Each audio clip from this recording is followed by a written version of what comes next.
بسم اللہ الرحمن الرحیم۔ تابوت سکینہ یہ شمشاد کی لکڑی کا ایک صندوق تھا جو حضرت آدم علیہ السلام پر نازل ہوا تھا۔ یہ آپ کی آخر زندگی تک آپ کے پاس ہی رہا، پھر بطور میراث یکے بعد دیگرے آپ کی اولاد کو ملتا رہا، یہاں تک کہ یہ حضرت یعقوب علیہ السلام کو ملا اور آپ کے بعد آپ کی اولاد بنی اسرائیل کے قبضے میں رہا اور حضرت موسیٰ علیہ السلام کو مل گیا، تو آپ اس میں تورات شریف اور اپنا خاص سامان رکھنے لگے۔ یہ بڑا ہی مقدس اور بابرکت صندوق تھا۔ بنی اسرائیل جب کفار سے جہاد کرتے تھے اور کفار کے لشکر کی کثرت اور ان کی شوکت دیکھ کر سہم جاتے اور ان کے سینوں میں دل دھڑکنے لگتے تو وہ اس صندوق کو اپنے آگے رکھ لیتے تھے، تو اس صندوق سے ایسی رحمتوں اور برکتوں کا ظہور ہوتا تھا کہ مجاہدین کے دلوں میں سکون و اطمینان کا سامان پیدا ہو جاتا تھا،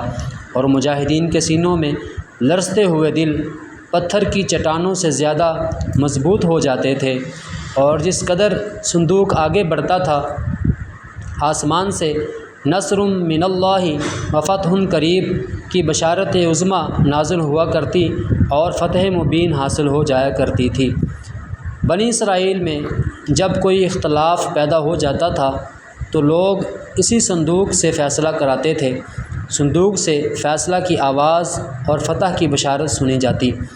بنی اسرائیل اس صندوق کو اپنے آگے رکھ کر اور اس کو وسیلہ بنا کر دعا مانگتے تھے تو ان کی دعائیں مقبول ہوتی تھیں اور بلاؤں، مصیبتیں اور وباؤں کی آفتیں ٹل جایا کرتی تھیں۔ الغرض یہ صندوق بنی اسرائیل کے لیے تابوت سکینہ، برکت اور رحمتوں کا خزینہ اور نصرت خداوندی کے نزول کا نہایت مقدس اور بہترین ذریعہ تھا۔ مگر جب بنی اسرائیل طرح طرح کے گناہوں میں ملوث ہو گئے اور ان لوگوں میں سرکشی و عصیان کا دورہ ہو گیا تو ان کی بدعمالیوں کی نحوست سے ان پر خدا کا یہ غضب نازل ہو گیا کہ قوم عمالقہ کے کفار نے ایک لشکر جرار کے ساتھ ان لوگوں پر حملہ کر دیا۔ ان کافروں نے بنی اسرائیل کا قتل عام کر کے ان کی بستیوں کو تخت و تاراج کر ڈالا، عمارتوں کو توڑ پھوڑ کر سارے شہر کو تہس نہس کر ڈالا اور اس صندوق کو بھی اٹھا کر لے گئے۔ اس مقدس تبرک کو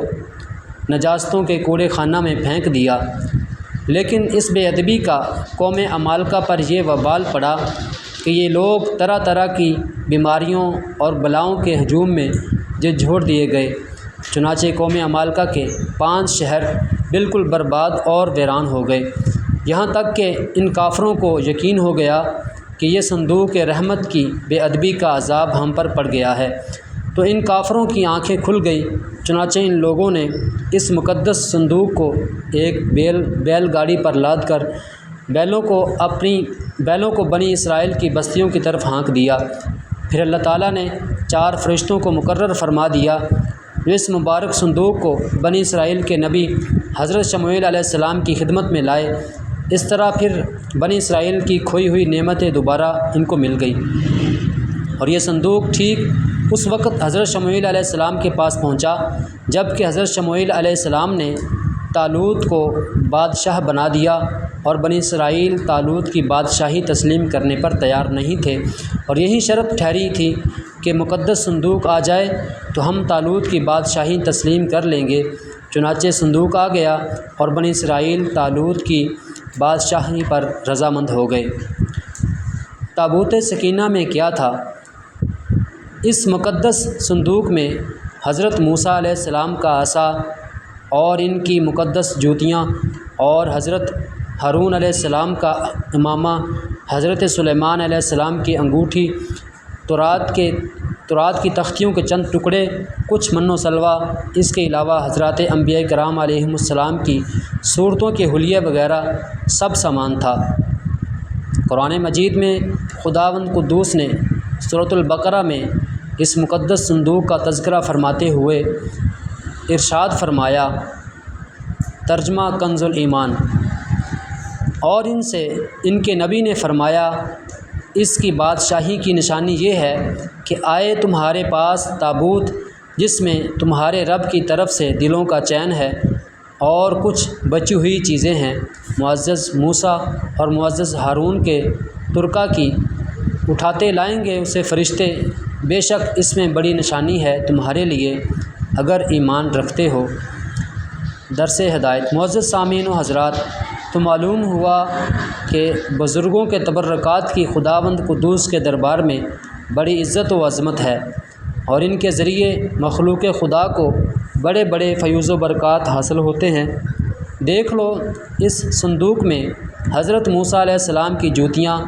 آپ کا عصا اور حضرت ہارون علیہ السلام کی پگڑی تھی۔ تو اللہ تعالیٰ کی بارگاہ میں یہ صندوق اس قدر مقبول اور مکرم و معظم ہو گیا کہ فرشتوں نے اس کو اپنے نورانی کندھوں پر اٹھا کر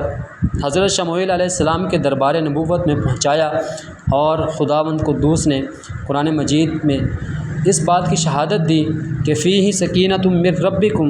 یعنی اس صندوق میں تمہارے رب کی طرف سے سکینہ، یعنی مومنوں کے قلوب کا اطمینان اور ان کی روحوں کی تسکین کا سامان تھا۔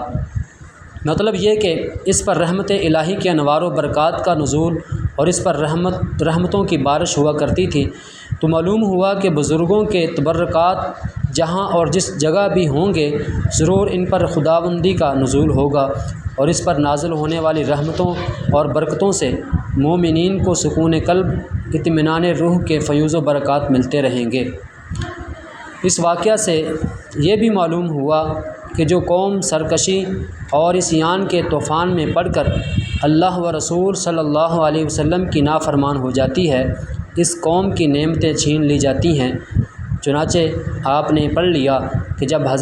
جب بنی اسرائیل سرکش ہو کر خدا کے نافرمان ہو گئے اور قسم قسم کی بدکاریوں میں پڑ کر گناہوں کا بھوت ان کے سروں پر عفریت بن کر سوار ہو گیا، تو ان کے جرموں کی نحوستوں نے انہیں یہ بڑا دن دکھایا کہ صندوق سکینہ ان کے پاس سے قوم عمالقہ کے کفار اٹھا لے گئے،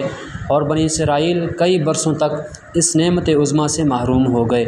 واللہ تعالی اعلم۔